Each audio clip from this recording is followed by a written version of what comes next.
नमस्कार फ्रेंड्स टेकधूम आउ गोटे नुआ वीडियो को आपको स्वागत। तो फ्रेंड्स दूरदर्शन जो ओडिया चैनल जोटा कि आम गवर्नमेंट तरफ प्रोवाइड करा जाए डीडी ओडिया तार high definition version already available हो जाइए। तो ए हाई डेफिनेशन वर्जन चैनल एबे जो वीडियो मुझे आपको देखुची ये यूट्यूब ऑलरेडी अवेलेबल अच्छी किंतु यूट्यूब कथा मुझे कहूनी ये चैनल बर्तमान सैटेलाइट भी अवेलेबल अच्छी। आपड़ जब डीडी फ्री डिश यूज करुँच तो DD Odia HD DD free dish already available हो जाइए। तो दूरदर्शन तरफ जो डीडी फ्री डिश एचडी रोचे से आपणकर बहुत चैनल आपको फ्री रे मिलूँ एबे।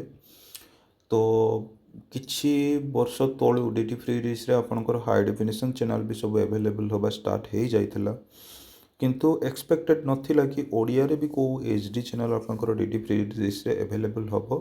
किंतु डीडी फ्री डिश यूजर जो मैंने ओडिशा रो बिलोंग करती यही वर्ष टिके किछि खुशी रही कहीं फास्ट टाइम कौन गोटे प्राइवेट ऑपरेटर जोटा कि आमर अर्गस टीवी सी डीडी फ्री डिश रे निजक अवेलेबल कराइला। तापर गवर्नमेंट तरफ डीडी ओडिया एचडी आपनकर अवेलेबल हो जाए जो आप ओडिया कंटेंट हाई डेफिनेशन देखिपारे और सी भी मागणार। तो एबे फिलहाल तीन आपणकर टीवी चैनल गोटे रेडियो चैनल अवेलेबल अच्छी डीडी फ्री डिश रे तीनोटी चैनल हूँ डीडी ओडिया नॉर्मल जोटा और गोटे हूँ आपंकर रेडियो ओडिया एचडी देन आपंकर अर्गस टीवी ओडिया आपंकर ऑल इंडिया रेडियो ओडिशा आपंकर अवेलेबल अच्छी।